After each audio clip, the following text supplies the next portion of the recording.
Welcome to healthy food kitchen. நிறைய பேர் mutton Cola உருண்டை எப்படி செய்யுதுன்னு கேட்டிருந்தாங்க. இன்றைக்கி நம்ம மட்டன் கோலா உருண்டை தான் செய்ய போகிறோம். எப்படி செய்யுதுன்னு இப்போ பார்க்கலாம். ரொம்ப சூப்பராக இருக்குது.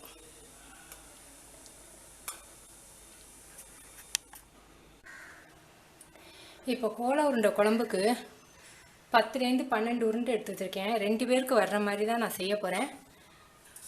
கோலா உருண்டை எடுத்து வச்சுருக்கேன் 10லேருந்து 12.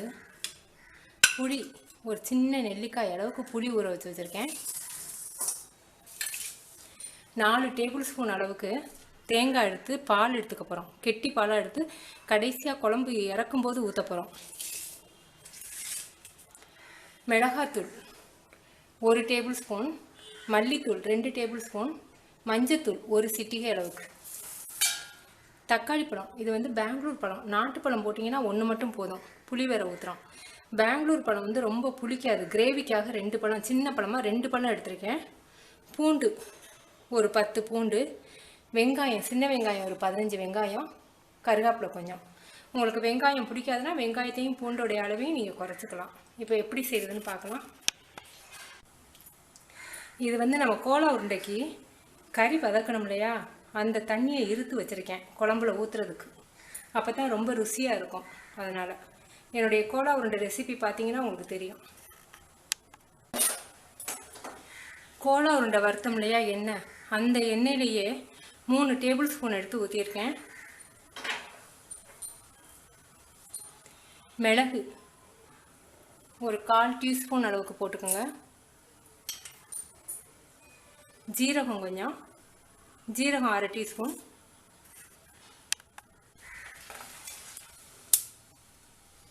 வெங்காயம், பூண்டு,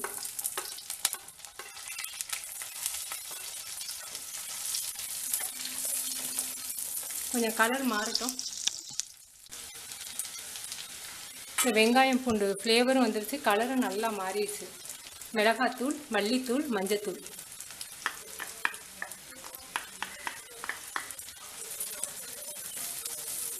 இதில் சீரகத்தூள் கொஞ்சம் போட்டுக்குவோம். இன்க்ரீடியன்ஸில் உங்கள்கிட்ட சொல்ல மறந்துட்டேன். சீரகத்தூள் வந்து 1 டீஸ்பூன்.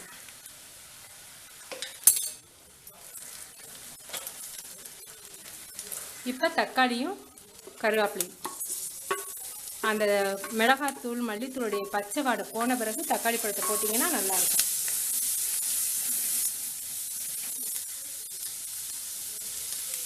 நம்ம எடுத்து வச்சுருக்க அந்த மட்டன் தண்ணி இருக்கு இல்லையா, இதில் கொஞ்சம் உப்பு இருக்குது.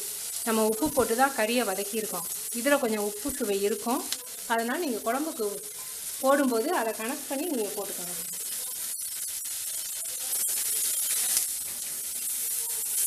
தக்காளி நல்லா மசியட்டும்.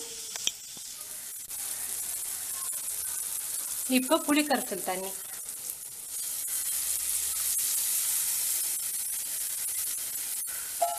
இது கொஞ்சம் நல்லா கொதிக்க விட்டு மட்டன் தண்ணியை ஊற்றலாம்.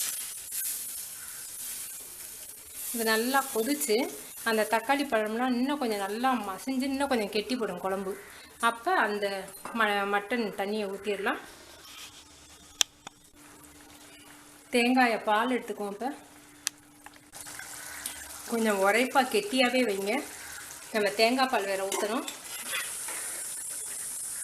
நல்லா கெட்டியாயிடுச்சு. இப்போ இந்த மட்டன் தண்ணி,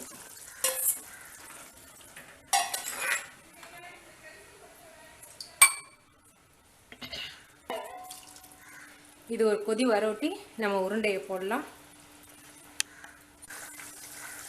அந்த மட்டன் தண்ணியை ஊற்றவும் நல்லா மட்டன் குழம்பு மாதிரி ருசியாக இருக்குது. இப்போ நம்ம உருண்டையை போடுவோம்.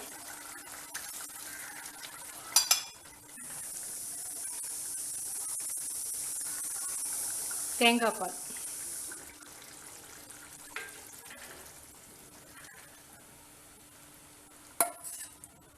லேசாக ஒரு கொதி வரவும் அமர்த்திடலாம்.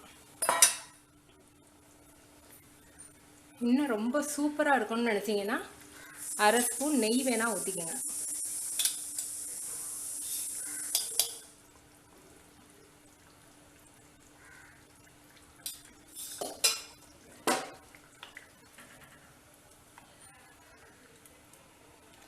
இந்த சூட்டுக்கே இந்த உருண்டை நல்லா ஊறி, நல்லா உருண்டையே சாஃப்டாக இருக்குது, ஊறி நல்லா ரொம்ப டேஸ்ட்டாக ருசியாக இருக்கும். நீங்கள் செஞ்சு பார்த்துட்டு உங்கள் கமெண்ட்ஸ் எனக்கு சொல்லுங்கள். தேங்க்யூ.